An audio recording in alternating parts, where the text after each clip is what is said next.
الحمد لله الذي لم يزل عالما قديرا حيا قيوما سميعا بصيرا. الصلاة والسلام على من أرسله إلى الناس كافة للناس بشيرا ونذيرا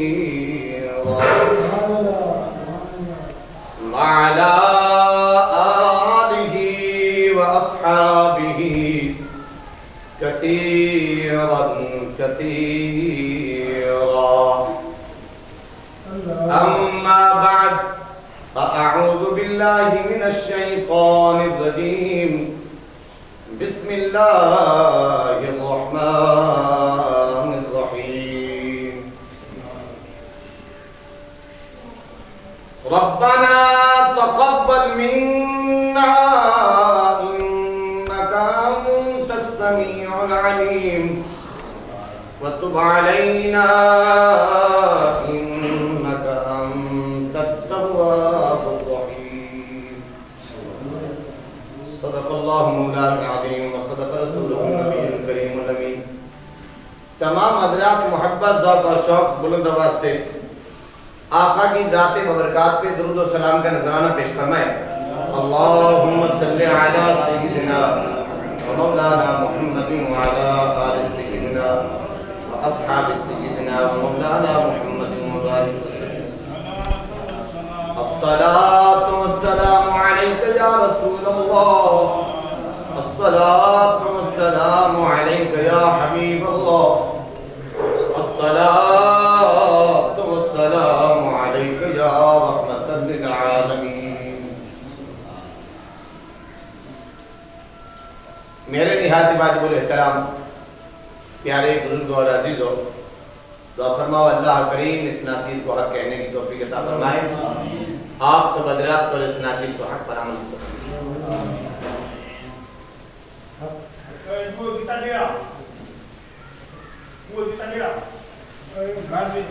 ماہ شوال مکرم، ماہ دیقات، ذی الحج تک حج بیت اللہ،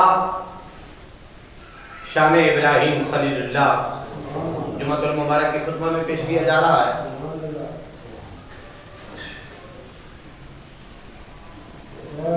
قسطوار سلسلہ آپ سماعت فرما رہے ہیں. گزشتہ جمعہ یہاں تک پہنچے تھے اللہ کے پیغمبر ابراہیم خلیل اللہ نے اللہ کا گھر بنایا اور حکم ہوا کہ اس گھر کو آباد کرنے کے لیے میرے بندوں کو بلاؤ. اللہ کے نبی نے اعلان فرمایا جتنے لوگ اللہ کے گھر میں آتے ہیں حج کرنے کے لیے، پھر انسان سوچتا ہے کہ اتنی بڑی جگہ پہ آیا ہوں جو عبادت کے ایک مرکز ہے، اللہ اور اللہ کے رسول کے دروازے پہ حاضری ہے میری. باتقاضۂ بشریت مجھ سے جو غلطیاں سرزد ہو رہی ہیں، بھول ہو رہی ہے، تو ان غلطیوں کا کیا ہوگا؟ سوچ وچار میں جب پڑتا ہے، اللہ فرماتا ہے میں نے یہ دروازہ بھی تیرے لیے کھول دیا ہے اور میں تمہیں راستہ بتاتا ہوں. توبہ تم کر لو گے، قبول میں فرماتا ہوں. تو رب العالمین اتنا مہربان ہے، اتنا مہربان ہے، اپنے دروازے پہ بلایا، وہ بھی اس کی مہربانی، اور وہ مقامات زیارت نصیب ہوئے، وہ اس کی مہربانی، صدقہ پیارے محبوب کا. اور ساتھ ہی بھی اگر لغزش ہو رہی ہے، غلطی ہو رہی ہے، تو انسان خطا کا پتلا ہے. پھر جب یہ سوچ وچار کی تو رب العالمین نے فرمایا میں سب کچھ جاننے والا ہوں، سننے والا ہوں. اے میرے بندے توبہ تو کر لے، قبول میں فرما. اور اس کے بعد پھر آگے سلسلہ شروع ہوتا ہے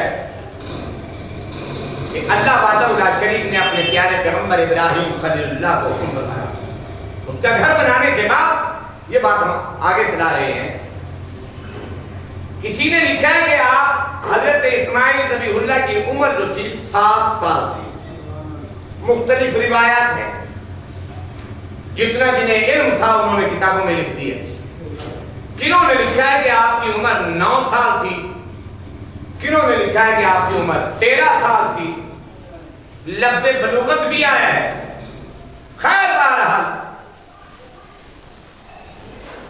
اللہ وحدہ لا شریک نے حکم فرما دیا حضرت پیغمبر ابراہیم خلیل اللہ اللہ کے نبی آپ فرماتے ہیں مجھے پہلی ذی الحج سے یہ حکم ہوتا رہا خواب کے عالم میں کہ اے میرے پیغمبر میرے نام پہ قربانی پیش کر.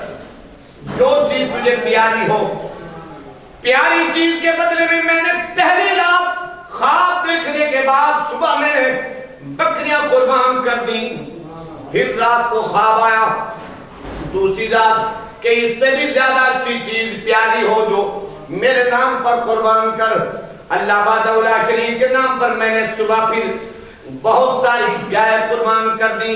اللہ کے پیغمبر ابراہیم خلیل اللہ فرماتے ہیں تیسری رات جب خواب آیا تو میں نے بہت سارے اونٹ ذبح کر دیے. یہ 10 دنوں میں سلسلہ جاری رہا. یہ قربانیاں پیش کرتا رہا. آئے رات یہ سلسلہ جاری تھا کہ اب کیا کروں. لیکن پھر جب 8ویں کی رات آئی پھر حکم ہوا کہ اس سے بھی زیادہ جو محبوب چیز ہو میرے نام پر قربان کر. 9ویں کی رات بھی مجھے حکم ہوا. جب 10ویں کی بات آئی تو حکم ہو گیا اے پیارے خلیل لوجہ اللہ اللہ کی رضا کے لیے اپنا بیٹا قربان اسماعیل ذبیح اللہ پیش کرو. بات ظاہر ہو گئی. یا جان پیاری ہوتی ہے جو ابراہیم خلیل اللہ نمرودی چیخے کے لیے تیار ہو گئے تھے اللہ کے نام پر اپنی قربانی پیش کر رہے تھے. مال سے محبت ہوتی ہے پیار ہوتا ہے. مال بھی اس کے نام پر قربان کر رہے تھے. اب واضح اعلان ہو گیا کہ اپنا بیٹا قربان کر اسماعیل ذبیح اللہ. اللہ اکبر. جب یہ بات ظاہر ہوئی حضرت ابراہیم خلیل اللہ فرماتے ہیں میں گھر چلا گیا اپنی گھر والی سے بی بی حاجرہ سے حکم فرما دیا کہ اے میری رفیقہ بیٹے اسماعیل ذبیح اللہ کی تیاری کرو. میں اپنے دوست کے پاس لے جاتا ہوں.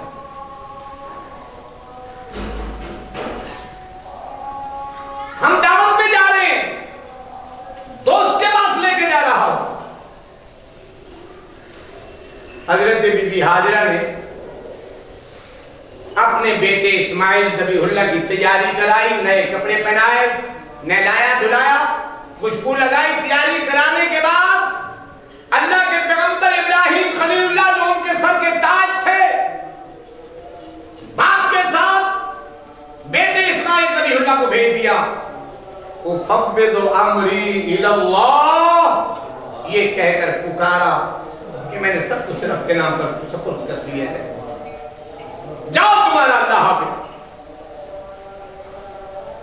اتنے میں حضرت ابراہیم خلیل اللہ نے چھری بھی چھپائی ہوئی ہے, رسی بھی چھپائی ہوئی ہے, وہ بھی ساتھ لیے جا رہے. بیٹا اسماعیل ذبیح اللہ اللہ کے پیغمبر ہیں, اللہ کے نبی ہیں. ان کے والد گرامی ابراہیم خلیل اللہ اللہ کے پیغمبر ہیں, اللہ کے نبی ہیں. جب راستے میں جا رہے تھے تو شیطان لائن نے بڑا برگلایا بی بی حاجرہ کو. بڑے لباس چال ڈھال تبدیل کی وہاں پہنچا تاکہ ایسا وسوسہ ڈالوں کہ ان کے ذہن میں ایسی بات بیٹھ جائے. تو انہوں نے کہا جب یہ بات شیطان نے آواز دی بی بی حاجرہ فرماتی ہیں ایسا نہیں ہو سکتا کہ باپ اپنے بیٹے کو قتل کرے, ذبح کرے. بہت سارے ایسے معاملات پیش کیے جائے. تو ہوا یوں شیطان نے آخر یہ کہہ دیا کہ ٹھیک ہے مانتا ہوں آپ کی بات کہ باپ اپنے بیٹے کو قتل کرنا نہیں چاہتا، نہیں پسند کرتا، یوں وواہ نہیں کرتا، لیکن اللہ کا حکم ہے تو بی بی حاجرہ فوراً بول اٹھی ایک جو میرا بیٹا اسماعیل ذبیح اللہ ہے، اگر ہزاروں ہو تو میں اس کے نام پر قربان کرتے چلی جاؤں گا۔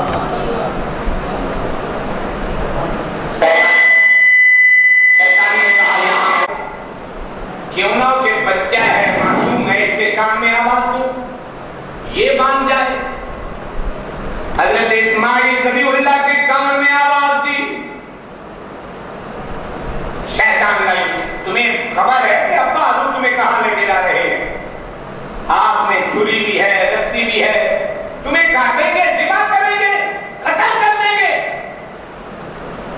اس طریقے سے جب پروگرام سنا ہے، آخرکار وہ نہ ماننے پہ آئے تو پھر آخری بتانا پڑا شیطان لائن کو کہ اللہ کا حکم ہو گیا ہے۔ تو حضرت اسماعیل ذبیح اللہ نے یہی فرمایا، اے شیطان لائن میری ایک جان ہے، ہزاروں جان ہو تو اللہ کے نام پر قربان کرنے کے لیے ہم تیار ہیں۔ پھر ابراہیم خلیل اللہ کے دربار میں حاضر ہو گیا۔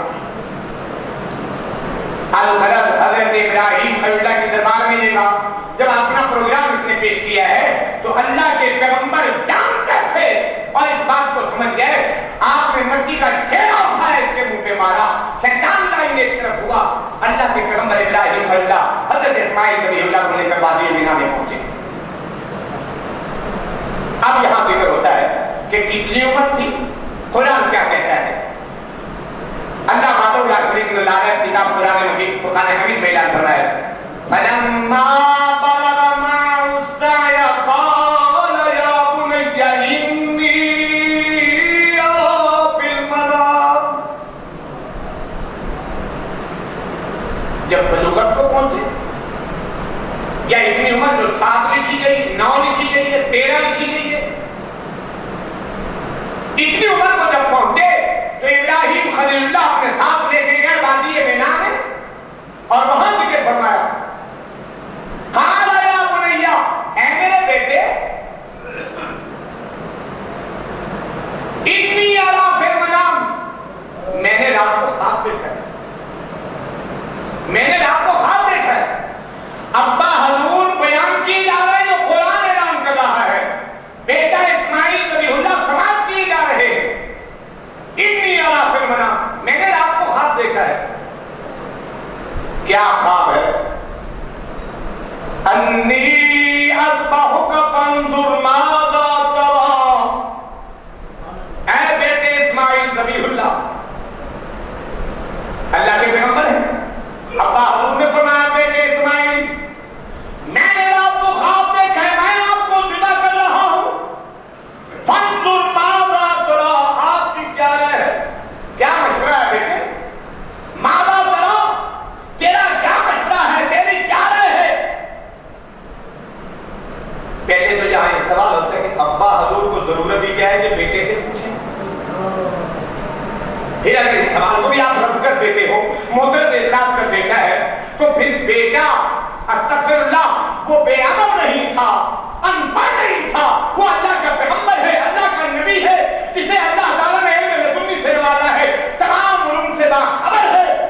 بیٹا اسماعیل ذبیح اللہ یوں جواب نہیں دے رہے کہ ابا حضور تم مجھے کاٹ رہے ہو، ذبح کر رہے ہو، کون سی شریعت ہے، کون سا قانون ہے، کیوں قتل کر رہے ہو؟ فرمایا انی اللہ کا میں تمہیں ذبح کر رہا ہوں، فانظر ماذا تری، تیری کیا رائے ہے؟ اللہ اکبر۔ سر تسلیم ہم ادب احترام سے اسماعیل ذبیح اللہ کرتے ہیں، ابا حضور کیا اللہ کا حکم ہے؟ اللہ کا حکم ہے؟ قال یا ابت افعل ما تؤمر، اللہ کے پیغمبر ابراہیم خلیل اللہ نے فرمایا میرے بیٹے اسماعیل ذبیح اللہ یہ اللہ کا حکم ہے،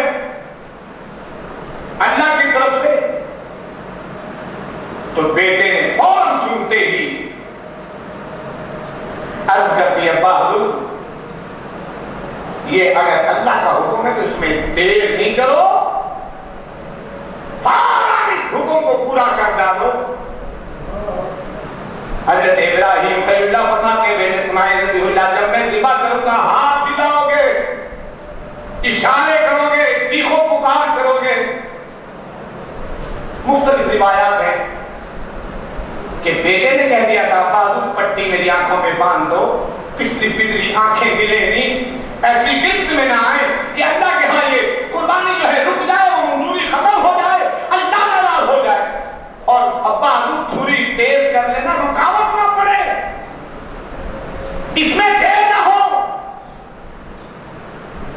اللہ کے پیغمبر اسماعیل ذبیح اللہ نے چھری بھی تیز کر دی ہے، رسی بھی لے دی ہے، باندھ بھی دیا ہے، اور یہاں پھر اعتراض ہوتا ہے کہ باندھا اس کو جاتا ہے جو بھگوڑا ہوتا ہے، یعنی موترد کسی صورت میں بھی اعتراض ختم نہیں کر سکتا، وہ اپنا اعتراض لے کے آتا ہے میدان میں۔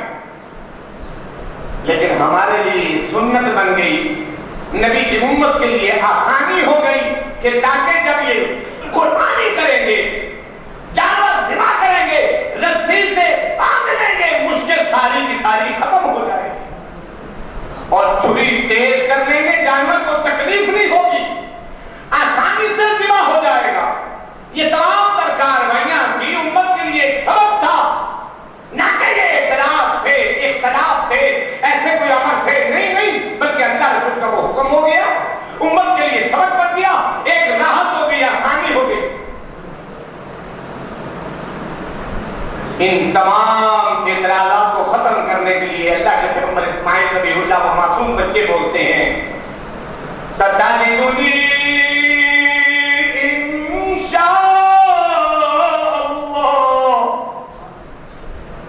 اگر اللہ نے چاہا تمام باتیں ختم ہونے کے بعد میں قربان ہونے کے لیے تیار ہوں، کوئی چیخ و پکار نہیں ہوگی، کوئی اشارے نہیں ہوں گے، کوئی شور شرابہ نہیں ہوگا، بلکہ یہ کہہ دیا انشاء اللہ من الصابرین، مجھے صابرین میں سے کہو۔